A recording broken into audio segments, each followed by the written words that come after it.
नमस्कार दोस्तों, मैं राजेश अग्रवाल स्वागत करता हूं आपका पन्ना कंपटीशन क्लासेस में। आज इतिहास, प्राचीन इतिहास के लेक्चर नंबर 4 में, जिसमें दोस्तों अपन बात करेंगे पाषाण काल की।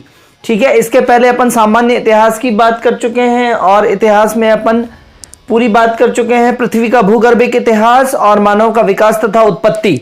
अगर वो लेक्चर आपने नहीं देखे हैं तो इसके पहले वाले लेक्चर जाके पन्ना कंपटीशन क्लासेस में देखें और लेक्चर को लाइक, सब्सक्राइब और शेयर जरूर करें। पाषाण काल में दोस्तों बात करना है सबसे पहले कि लिखित एवं पुरातात्विक साक्ष्य के आधार पर इतिहास को 3 भागों में विभक्त किया गया है। लिखित साक्ष्य और पुरातात्विक साक्ष्य दो तरीके के हैं दोस्तों। लिखित साक्ष्य एवं पुरातात्विक मतलब खुदाई से जो मिलती है, मोहरें मिलती हैं, अस्थि पंजर मिलते हैं, वो पुरातात्विक है। और ताम्रपत्र या अभिलेख वगैरह जो लिखित साक्ष्य वो होते हैं। तो इस आधार पर इतिहास को 3 भागों में विभाजित किया गया दोस्तों। प्रागैतिहासिक काल, आद्य ऐतिहासिक काल और ऐतिहासिक काल। ठीक है दोस्तों, प्राग ऐतिहासिक काल मतलब यहां पे लिखित साक्ष्य मिले ही नहीं है दोस्तों। लिखित साक्ष्य दोस्तों मिले ही नहीं है, सिर्फ पुरातात्विक साक्ष्य मिले हैं। उदाहरण पाषाण काल। पाषाण काल पूरा का पूरा कैसा है दोस्तों? प्रागैतिहासिक काल। ठीक है, तो यहां पे लिखित साक्ष्य मिले ही नहीं है, सिर्फ पुरातात्विक साक्ष्य मिले हैं, औजार मिले हैं पत्थर के और ये सारी चीजें। आद्य ऐतिहासिक काल में दोस्तों क्या है कि लिखित तथा पुरातात्विक दोनों साक्ष्य मिले हैं दोस्तों, परंतु लिखित को पढ़ा नहीं जा सका है ना। उदाहरण सिंधु घाटी सभ्यता। लिखित तथा पुरातात्विक दोनों साक्ष्य मिले हैं, लेकिन लिखित को पढ़ा नहीं जा सका है, सिंधु घाटी सभ्यता। फिर ऐतिहासिक काल। ऐतिहासिक काल में से इनमें दोनों साक्ष्य मिले हैं, लिखित तथा पुरातात्विक दोनों साक्ष्य मिले हैं, लेकिन और दोनों का उपयोग जो है उस समय के इतिहास को समझने में भी हो रहा है। जैसे मौर्य काल और गुप्त काल, यहाँ पे मुद्राएं भी मिली हैं, मतलब पुरातात्विक साक्ष्य भी मिले हैं, है ना, अस्थि पंजर भी मिले हैं सारे, और वहां के अभिलेखों को, मौर्य में अशोक के शिलालेखों आदि को पढ़ा भी जा रहा है। ठीक है, तो इतिहास 3 काल में विभक्त है। इसका छोटा सा टेका है दोस्तों, प्रा आए। जैसे सरदार जी होते हैं वो अपने बड़े भाई को क्या बोलते हैं? प्राजी, प्रा। तो प्रा आए, प्राजी आ गए। तो प्रा मतलब प्रागैतिहासिक, आ मतलब आद्य ऐतिहासिक और ए मतलब ऐतिहासिक काल। तो प्रा आए। ठीक है, अब इसमें से अपने को बात आगे चलानी है पाषाण काल की। तो पाषाण काल में सबसे पहला पॉइंट देखें कि सबसे पहले 1842 में डॉक्टर प्राइम रोज थे। एक डॉक्टर प्राइम रोज इंग्लैंड के थे। तो 1842 में प्राइम रोज ने कर्नाटक के रायचूर जिले में लिंगसुगुर, रायचूर दोआब भी है दोस्तों, कृष्णा एवं तुंगभद्रा नदियों के बीच का जो क्षेत्र है वो रायचूर दोआब है। गंगा और यमुना के बीच का जो क्षेत्र है दोस्तों वो गंगा यमुना दोआब है। तो रायचूर दोआब भी है दोस्तों। तो कर्नाटक के रायचूर जिले के लिंगसुगुर नामक स्थान पर पाषाण उपकरण खोजे हैं। सबसे पहले किसने खोजे हैं? प्राइम रोज ने। प्राइम मतलब पहला, है ना, नाम से आप याद करिए, प्राइम मतलब पहले और रोज मतलब पत्थर के औजार खोजे हैं। तो प्राइम रोज ने खोजे हैं कर्नाटक के रायचूर के लिंगसुगुर नामक स्थान पे। यहां पत्थर का एक छुरा मिला है और तीर के फलक खोजे गए हैं। अतः डॉक्टर प्राइम रोज को प्रागैतिहासिक काल का जनक कहते हैं। डॉक्टर प्राइम रोज को किसका जनक कहते हैं? प्रागैतिहासिक काल का जनक कहते हैं। ठीक है दोस्तों, फिर 1853 में थोड़ा और आगे कहानी चलती है। जॉन इवांस करके एक बंदे हैं, जॉन इवांस। तो जॉन इवांस ने मध्य प्रदेश में नर्मदा नदी के किनारे टी नरसिंहपुर में बड़ी संख्या में पाषाण उपकरण खोजे। ये प्रश्न आया है, मध्य प्रदेश में नरसिंहपुर के बगल में नर्मदा नदी के किनारे नरसिंहपुर में पाषाण उपकरण किसने खोजे हैं? जॉन इवांस ने। सन याद हो तो कोई बात हो जाए तो ठीक, नहीं तो कोई बात नहीं। 1863 में रॉबर्ट ब्रूसफुट, यह बड़ा नाम है, रॉबर्ट ब्रूसफुट ने मद्रास के पल्लवरम में पत्थर की बड़ी हस्त कुल्हाड़ी, हाथ से पकड़ी जाने वाली जो कुल्हाड़ी होती है, इसको इंग्लिश में बोलते हैं हैंड एक्स। तो मद्रास के पल्लवरम में पत्थर की हस्त कुल्हाड़ी खोजी है रॉबर्ट ब्रूसफुट ने। ठीक है, फिर विलियम किंग, 1884 में विलियम किंग ने अतिरंपकम में हस्त कुल्हाड़ी खोजी है। ठीक है, याद हो जाए तो ठीक, नहीं तो कोई दिक्कत नहीं। 1935 में डी टेरा तथा पीटरसन ने शिवालिक जो है, शिवालिक के पोतवार पठार जो कि आज की डेट में पाकिस्तान में है, शिवालिक के पोतवार पठार पाकिस्तान में पाषाण उपकरणों की खोज की। तो ये अलग अलग डेट्स में अलग अलग पाषाण उपकरणों की खोज है, जिसमें से सबसे ज्यादा इंपॉर्टेंट दोस्तों आपको क्या याद रखना है? डॉक्टर प्राइम रोज, रॉबर्ट ब्रूसफुट। और मध्य प्रदेश से चूंकि संबंधित हैं अपन लोग, तो मध्य प्रदेश में टी नरसिंहपुर, नर्मदा नदी के किनारे, जॉन इवांस। ठीक है। फिर 1950 में स्टुअर्ट पिगट, ये बहुत बड़ा नाम है क्योंकि इसने मोहनजोदड़ो तथा हड़प्पा को जुड़वा राजधानी कहा है। ठीक है। तो 1950 में स्टुअर्ट पिगट ने अपनी किताब प्री हिस्टोरिक इंडिया, तो पूछा जा सकता है प्रश्न, प्री हिस्टोरिक इंडिया किताब किसने लिखी है? तो स्टुअर्ट पिगट। तो स्टुअर्ट पिगट ने अपनी किताब प्री हिस्टोरिक इंडिया में पाषाण काल की विस्तृत चर्चा की है। ठीक है। अब दोस्तों हम बात करते हैं पाषाण काल का क्लासिफिकेशन। बात करते हैं पाषाण काल की। पाषाण काल को अध्ययन की सुविधा के हिसाब से 3 भागों में बांटा गया है। पुरा पाषाण काल, that is called palaeolithic age, मध्य पाषाण काल मीसोलिथिक एज, और नव पाषाण काल नियोलिथिक एज। पुरा पाषाण, मध्य पाषाण और नव पाषाण। पाषाण का मतलब पत्थर या स्टोन। ठीक है। अब मैंने आपको बताया कि पाषाण काल टोटल जो है वो 5 लाख वर्षों से लेके और 6000 वर्ष तक है। तो अब इन तीनों का क्लासिफिकेशन क्या होगा दोस्तों?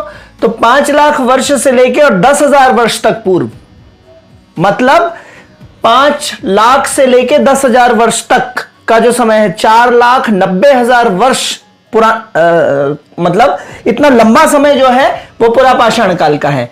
मध्य पाषाण काल में तो 10,000 से 8,000 वर्ष तक 2,000 वर्ष की बात ही है, और नव पाषाण में 8,000 से 6,000 तक, इसमें भी 2,000 वर्षों की बात है। तो अब पूरा पाषाण काल चूंकि बहुत बड़ा है दोस्तों, तो उसको पुनः 3 भागों में बांटेंगे अध्ययन की सुविधा की दृष्टि से। तो अर्थात ये 4,90,000 वर्ष जो लंबा, यह बहुत बड़ा जो कालखंड है पूरा पाषाण काल, इसे पुनः 3 भागों में बांटा गया है। 3 भाग कौन कौन से? निम्न पुरा पाषाण काल, या इसी को बोलेंगे पूर्व पुरा पाषाण काल, अर्ली वाला जो एज है, मिड वाला जो एज है, लेटर एज है ना। पुरा पाषाण काल का ही निम्न पुरा, मध्य पुरा, उच्च पुरा। निम्न पुरा पाषाण काल, मध्य पुरा पाषाण काल और उच्च पुरा पाषाण काल। इसका क्लासिफिकेशन देखिए दोस्तों, तो ये 5 लाख वर्ष से लेकर 50,000 वर्ष तक है। मतलब इन तीनों में भी से सबसे बड़ा कौन सा है? तो निम्न पुरा पाषाण काल। 5 लाख वर्षों से लेकर 50,000 वर्ष पूर्व, मतलब 4.5 लाख वर्ष का तो यही हो गया। 4,90,000 में से 4.5 लाख तो यही हो गया। फिर मध्य पुरा पाषाण काल 50,000 से 40,000 वर्ष पूर्व तक, 10,000 साल का ये हो गया। और उच्च पुरा पाषाण काल 40,000 से 10,000 वर्ष पूर्व तक। तो कुल मिला के हिसाब क्या हो गया?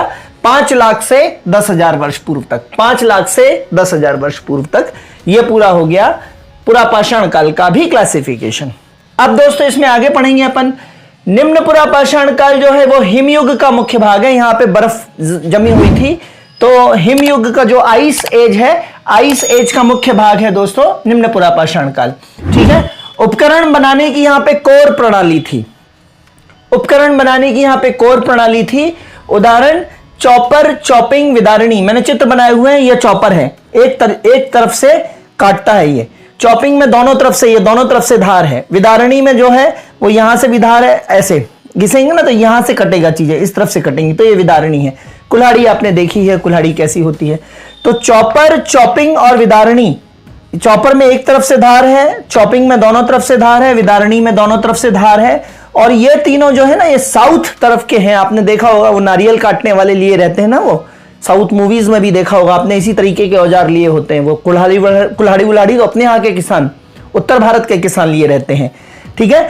तो इसे चॉपर चॉपिंग संस्कृति बोलते हैं, जो कि दक्षिण भारत की संस्कृति है। कैसी है? चॉपर चॉपिंग संस्कृति या दक्षिण भारत की संस्कृति। और कुल्हाड़ी जो है इसे हैंड एक्स, कुल्हाड़ी को इंग्लिश में क्या बोलते हैं दोस्तों? Hand axe. तो हैंड एक्स संस्कृति जो है ये उत्तर भारत की संस्कृति है। और एक बात पॉइंट ध्यान रखने वाला है कि जम्मू कश्मीर का एक इलाका है चौतरा, जम्मू कश्मीर के चौतरा इलाके में इन दोनों संस्कृतियों के औजार मिले हैं।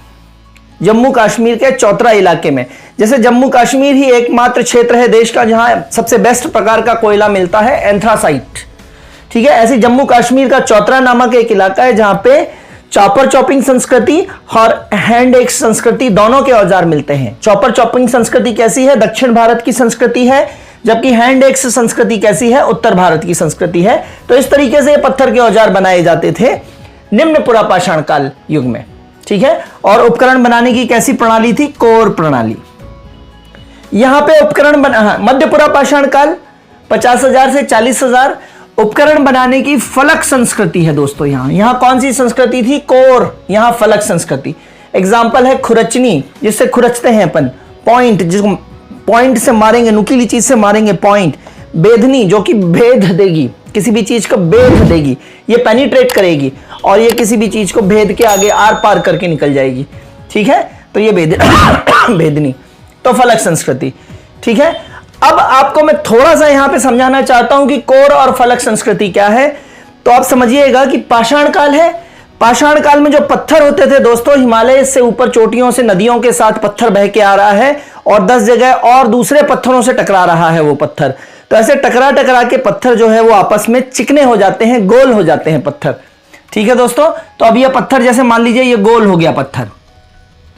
अब ये गोल पत्थर जो है, इस पत्थर को ये पाषाण काल का मानव लाया अपनी गुफा में और इस गोल और चपटे पत्थर को उसने तेजी से ऊपर से यूं पटक दिया नीचे, यूं पटक दिया। तो ये पत्थर कैसे टूट जाएगा दोस्तों? ये भाग अलग हो जाएगा, ये भाग अलग हो जाएगा, ये भाग अलग हो जाएगा। ये पत्थर की ये चिप्स अलग हो जाएगी, ये चिप्स अलग हो जाएगी, ये चिप्स अलग हो जाएगी, ये चिप्स अलग हो जाएगी पत्थर की। ऐसी 4 चिप्सों में बढ़ जाएगा पत्थर और बीच का जो भाग बचेगा वो कोर भाग कहला जाएगा। मतलब समझ रहे हैं दोस्तों? जो चिकना हुआ पत्थर था उसको तेजी से जब पटका तो बीच का जो मेन भाग बचा उसको बोला गया कोर भाग, और चारों तरफ जो चिप्स जैसे टूट गए पत्थर के, कभी पत्थर को पटक के देखिएगा और तोड़ के देखिएगा, चारों तरफ जैसे चिप्स टूटे तो वो क्या कहला गए? फलक। तो इन फलक से जो औजार बनते थे वो फलक संस्कृति के औजार हैं। ये पतले पतले औजार हैं, नुकीले हैं ना, ये किनारे नुकीले होते थे दोस्तों, ये किनारे नुकीले हैं, ये फलकें नुकीली हैं दोस्तों। तो यहां नुकीले पॉइंट बन रहे हैं और यहां थोड़े बड़े और मजबूत बन रहे हैं। तो इस पत्थर को पटकने से जो बीच का भाग है उससे जो औजार बने वो कहलाए कोर प्रणाली के औजार, और किनारे से जो फलकें टूटी वो फलक संस्कृति के औजार कहलाए। आई होप मैं समझाने में सफल हो रहा हूं दोस्तों। लेक्चर को एंजॉय करेंगे तो हिस्ट्री बहुत इंपॉर्टेंट है, क्योंकि हिस्ट्री से सीख के ही आप एक बेहतर एडमिनिस्ट्रेटर बनने वाले हैं। लेक्चर को लाइक, सब्सक्राइब, शेयर करते जाइए, बेल आइकन पे प्रेस करें और लेक्चर को अपने दोस्तों और साथ वाले ग्रुप्स पे भी शेयर करते जाएं दोस्तों। ठीक है, तो ये थी कोर और फलक संस्कृति, आई होप समझ में आई। अब उच्च पुरा पाषाण काल। उच्च पुरा पाषाण काल दोस्तों 40,000 से 10,000 वर्ष पूर्व तक है और इसमें ब्लेड संस्कृति थी। ब्लेड नुमा चीजें, औजार पत्थर के बनाए जाते थे। इसमें भी खुरचनी है, तक्षणी है, बेधनी है और ब्लेड, स्वयं ब्लेड है ना, जिसमें 2 तरफ से धार है, तो ब्लेड भी होती थी। ठीक है, अब अगर मैं निम्न पुरा पाषाण काल की संक्षेप में बात करूं तो इस समय के जो मानव थे ये खाद्य संग्राहक थे, क्योंकि कृषि कर नहीं पाते थे, है ना, भोजन उगा नहीं पाते थे, तो खाद्य संग्राहक थे। वो भी कैसे? पशुओं को मार के, इन पत्थरों से दूर से मारते थे और खाद्य संग्राहक थे। पशु आखेटक थे, पशुओं की शिकार करने वाले थे। पशु नहीं मिलता था तो कंदमूल फल खा के अपना गुजारा करते थे। फिर इन लोगों को आग का ज्ञान तो हो चुका था दोस्तों, आग का ज्ञान तो था, परंतु आग का प्रयोग नहीं कर पाते थे। ये मतलब आग का आविष्कार कहां हुआ है? यहीं पे हुआ है, निम्न पुरा पाषाण काल में ही आग का आविष्कार हुआ है। लेकिन आग का पूर्णतः उपयोग नव पाषाण काल है, यहां पे पूर्णतः उपयोग करने लगेंगे। ठीक है, तो आग का आविष्कार यहीं पर हुआ है। ठीक है दोस्तों, अब क्वार्ट्ज पत्थर का उपयोग भी करते थे ये लोग औजार बनाने में। औजार बनाने में किस प्रकार के पत्थर का उपयोग करते थे? क्वार्ट्ज पत्थर का उपयोग करते थे। ठीक है दोस्तों, तो ये पूरा निम्न पुरा पाषाण काल के बारे में हो गया। अब बात करते हैं अपन मध्य पुरा पाषाण काल के बारे में। दोस्तों अभी तक बात करी है हमने निम्न पुरा पाषाण काल की, अब बात करते हैं अपन मध्य पुरा पाषाण काल की। दोस्तों मध्य पुरा पाषाण काल 50,000 से 40,000 वर्ष पूर्व तक है और इस काल की खोज का श्रेय एच.डी. सांकलिया को जाता है। ठीक है, पुरातत्ववेत्ता हैं एच.डी. सांकलिया साहब। तो मध्य पुरा पाषाण काल की खोज का श्रेय एच.डी. सांकलिया को जाता है ना। आप देखते हैं दरवाजे में जो सांकल लगी होती है, पुराने दरवाजे में जो सांकल लगी होती है वो मध्य में लगी होती है। तो मध्य पुरा पाषाण काल में क्या मध्य में क्या लगी है? सांकल लगी है। इस तरीके से याद कर सकते हैं, मध्य पुरा पाषाण काल की खोज का श्रेय एच.डी. सांकलिया को है। इसका प्रारूप स्थल मतलब मध्य पुरा पाषाण काल का जो मेन स्थल है, प्रोटोटाइप स्थल है, जो उसका प्रतिनिधित्व करता है या सिग्नेचर स्थल जो है दोस्तों, वो उसका प्रारूप स्थल जो है निवासा, महाराष्ट्र में एक जगह है निवासा। निवासा में प्रवरा नदी के किनारे मिला है। प्रवरा जो है वो गोदावरी की सहायक नदी है दोस्तों। तो प्रवरा नदी के किनारे मिला है निवासा में इसका प्रारूप स्थल मध्य पुरा पाषाण काल का। ठीक है, फिर मध्य प्रदेश के होशंगाबाद के हथनौरा में, बहुत ज्यादा इंपॉर्टेंट है आने वाले एमपीपीएससी एग्जाम के लिए, मध्य प्रदेश के होशंगाबाद के हथनौरा नामक स्थान में सबसे पहली बार मानव कंकाल मिला है। ठीक है, तो होशंगाबाद में है हथनौरा। ठीक है, तो इसको याद करने का तरीका क्लास के ही किसी बच्चे ने बताया था कि हथनौरा मतलब नौरा फतेही, डांसर है एक नौरा फतेही, तो नौरा फतेही को देखकर होश उड़े। नौरा फतेही को देख, आप लोगों की एज की बात कर रहा हूं दोस्तों, मैं तो पर्याप्त बूढ़ा हूं इस हिसाब से। तो हथनौरा, तो नौरा फतेही को देखकर होश उड़े, तो इस तरीके से याद हो जाएगा कि हथनौरा साइट के कौन सी साइट है, मध्यपुरा पाषाण काल या पुरा पाषाण काल या पाषाण काल की साइट है हथनौरा। और हथनौरा मध्य प्रदेश में कहां पाई गई है, होशंगाबाद में। तो नौरा फतेही को देख के होश उड़े। ठीक है, तो ये था मध्यपुरा पाषाण काल के बारे में। अब उच्चपुरा पाषाण काल में दोस्तों देखते हैं, यहां पे ये जो है ये पुरा पाषाण काल का अंतिम फेज है, फिर इसके बाद ये और ये पढ़ना बाकी है। मतलब उच्चपुरा पाषाण काल 40,000 से 10,000 वर्ष पूर्व तक हिमयुग यहां पे खत्म हो रहा होता है क्योंकि तापमान में वृद्धि हो रही है। तो हिमयुग खत्म हो रहा होता है क्योंकि तापमान में वृद्धि हो रही है। आधुनिक मानव होमोसेपियंस का उदय यहीं पे होता है, ये ध्यान देंगे। उच्च पुरापाषाण काल में अभी पहला ही फेज चल रहा है पुरापाषाण काल, मध्य पुरापाषाण काल है ना, मध्य पाषाण काल और नवपाषाण काल 3 पढ़ेंगे। तो पुरापाषाण काल का लास्ट फेज में ही आधुनिक मानव या होमोसेपियंस का उदय हो रहा है। और सबसे इंपॉर्टेंट बात कि चित्रकारी और नक्काशी की शुरुआत भी हो रही है, चित्रकारी भी की जा रही है और नक्काशी भी की जा रही है। चित्रकारी के एग्जाम्पल है भीम बैठिका, मध्य प्रदेश में रायसेन के ओबेदुल्लागंज में भीम बैठिका।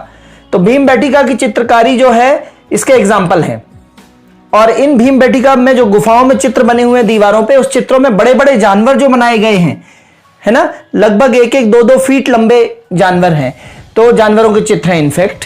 तो बड़े जानवर जो बनाए गए हैं वो डर का प्रतीक है। उस समय का मानव बड़े बड़े जानवरों को देखकर डरता था, तो वही युद्ध, आखेट वगैरह के चित्र उन्होंने दीवारों पे उकेरे हैं। लगभग 600 गुहा चित्र हैं दोस्तों, है ना, लगभग 600 गुहा चित्र हैं। और चित्रों में हरा, गहरा लाल, इन सब रंगों का प्रयोग है। इनफैक्ट आज भी आप भीम बैठिका देखने जाएंगे दोस्तों तो कलर में इतनी जीवंतता और फ्रेश लगते हैं, इतने कई हजारों साल वर्ष बाद भी ये चित्र एकदम जीवंत लगते हैं दोस्तों।